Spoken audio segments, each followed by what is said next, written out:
ममता जी, आपको आज की इस गाने के आइटम सॉन्ग है ऑफ कोर्स।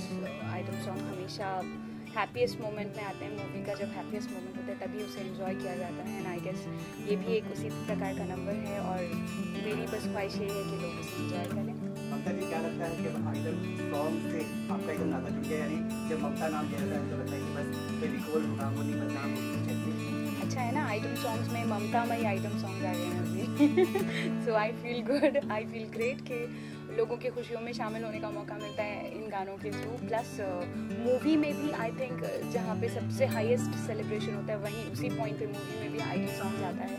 एंड सबसे बेस्ट आइटम डांसर्स यूज़ होते हैं, सबसे बेस्ट इक्विपमेंट्स, कोरियोग्राफर्स, सब चीज़ होती है, तो स्पेशल ट्रीटमेंट दिया जाता है। So I feel yes, these songs are really special. Mamta ji, जिस तरह से जो भी आइटम सॉन्ग गाती हैं काफ़ी हिट हो जाता है, क्या कुछ इरादा सा बना लिया कि रिकॉर्ड बनाना है आइटम सॉन्ग के अंदर? नहीं, एक्चुअली ये सारा श्रेय और क्रेडिट जाता है लिरिक राइटर्स को और म्यूज़िक डायरेक्टर्स को। जैसे कि जब मूवी बनती है सब लोग बोलते हैं हीरो ने हिट करा दिया। ऑफ कोर्स हीरो का भी फैन फॉलोइंग होता है, बट जो मेन मेहनत होती है वो डायरेक्टर की और स्क्रिप्ट राइटर की होती है सबसे ज़्यादा, कि उनकी सोची हुई चीज़ें, उनके दिमाग से की हुई चीज़ें सब दिखती हैं आपको, प्रतिबिंब दिखता है हीरो में और वो सामने आता है लोगों की, तो लोगों को लगता है हीरो ऐसे है। एक्चुअली वो स्क्रिप्ट राइटर का सोच का कैरेक्टर होता है। इसी तरीके से जब सिंगर कोई गाना गाता है तो वो सोचा हुआ एक्चुअली म्यूजिक डायरेक्टर का ट्यून होता है और लिखा हुआ लिरिक राइटर का होता है, लेकिन सारा क्रेडिट सिंगर को मिलता है। So I am really lucky कि मुझे वो क्रेडिट मिलता है। गाने मेरी वजह से अकेले हिट नहीं होते, आई थिंक उन गानों के पीछे बहुत बहुत मेहनत होती है। ये गीत भी अमिताभ रंजन जी ने लिखा है और मनीष सिन्हा जी ने इसे कंपोज किया है। बहुत ही खूबसूरत गीत है, उम्मीद रखती हूँ आपको पसंद। किस तरह की लाइनें हैं इस गाने में? अच्छी है, फंकी है, जैसा कि मैं प्रेफर करती हूँ। आइटम सॉन्ग्स चीप ना होके, वल्गर ना होके, अगर फ़नी रहते हैं, फंकी रहते हैं, बिकॉज वही हमारा सोच भी होता है। जब हम इंजॉय करते हैं या किसी भी फंक्शन में तो मस्ती मजाक के मूड में रहते हैं और उसी टाइप से अगर आइटम सॉन्ग्स हों तो लोग उन्हें ज़्यादा लाइक करते हैं।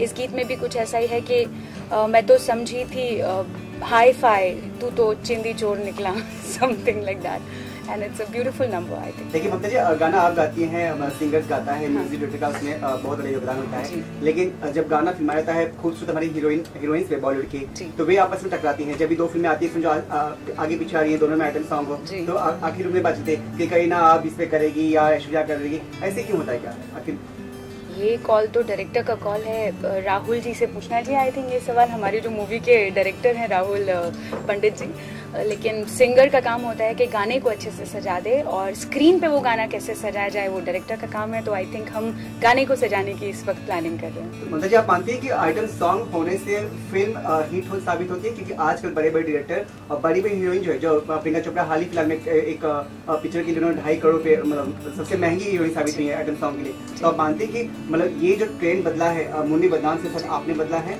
चेंज किया है? नहीं, आई डोंट थिंक ये पब्लिक ने बदला है। मुन्नी बदनाम भी अपने आप में बहुत फ़नी और फंकी गाना था और लोग फ़नी आइटम्स को हमेशा लाइक करते हैं बिकॉज वो अपनी रोज़मर्रा की ज़िंदगी से उसको कंपेयर कर पाते हैं, रिलेट कर पाते हैं, इसलिए वो लोग उसको ज़्यादा इंजॉय करते हैं। ट्रेंड किसी के बस का नहीं बाबा बदलना, अदरवाइज़ हर साल सब लोग ट्रेंड बदल सकते थे। वी नेवर नो कि कौन सा गाना आएगा और एक लहर लेकर आएगा इनकलाब की।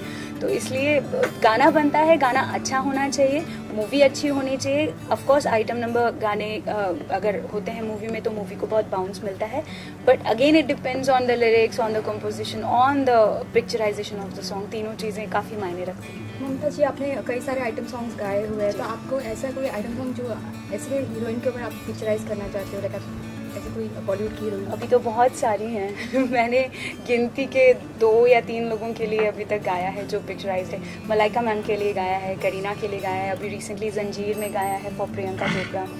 अभी तो काफ़ी सारे हीरोइंस बाकी है और मैं खुद न्यू कमर। हीरोइन का नाम आप कहना चाहेंगे जिसके ऐसी हीरोइन जिसे ममता खुद चाहती है कि भाई इस हीरोइन पे मैं अपनी आवाज़ दूँ?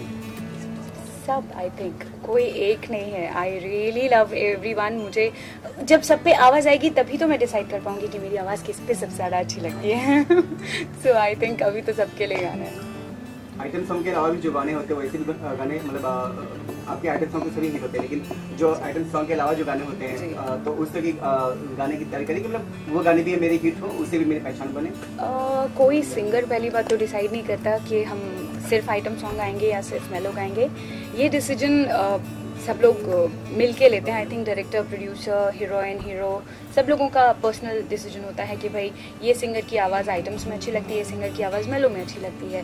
एंड जिस दिन आई थिंक उनको लगता है कि नहीं अब ये आइटम काफ़ी गा लिया है, अभी कुछ और भी ट्राई करना चाहिए इस आवाज़ में, तो वो लोग उस सिंगर से दूसरा भी गवाते हैं। And I think I am too new for that कि लोग सोचे अभी तो आइटम से ही दिल नहीं भरा है, तो जब जिस दिन उससे दिल भरेगा तब कुछ और सोचेंगे।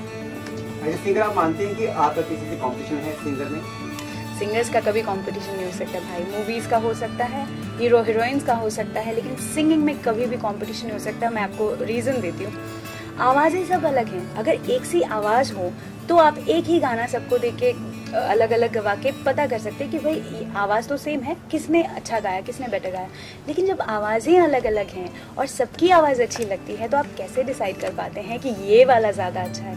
क्योंकि कोई सूफी ज़्यादा अच्छा गाता है, कोई आइटम ज़्यादा अच्छा गाता है, कोई मेलो ज़्यादा अच्छा गाता है। तो there is no competition.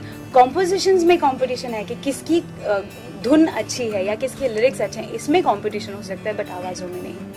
Item song की अगर बात की जाए तो आइटम सॉन्ग टीआरपी बढ़ाते हैं फिल्म के, बट बीच में ऐसी खबरें थी कि आइटम सॉन्ग वल्गरिज्म को भी ज़्यादा बढ़ावा देते, इसलिए ए सर्टिफिकेट देने वाले थे सेंसर बोर्ड, बट ये ए सर्टिफिकेट दिया नहीं गया। आपकी क्या राय है इस पर? मैंने तो खुद अभी भी थोड़ी देर पहले भी बोला कि आइटम सॉन्ग मुझे खुद पर्सनली लाइट हों तो अच्छे लगते हैं।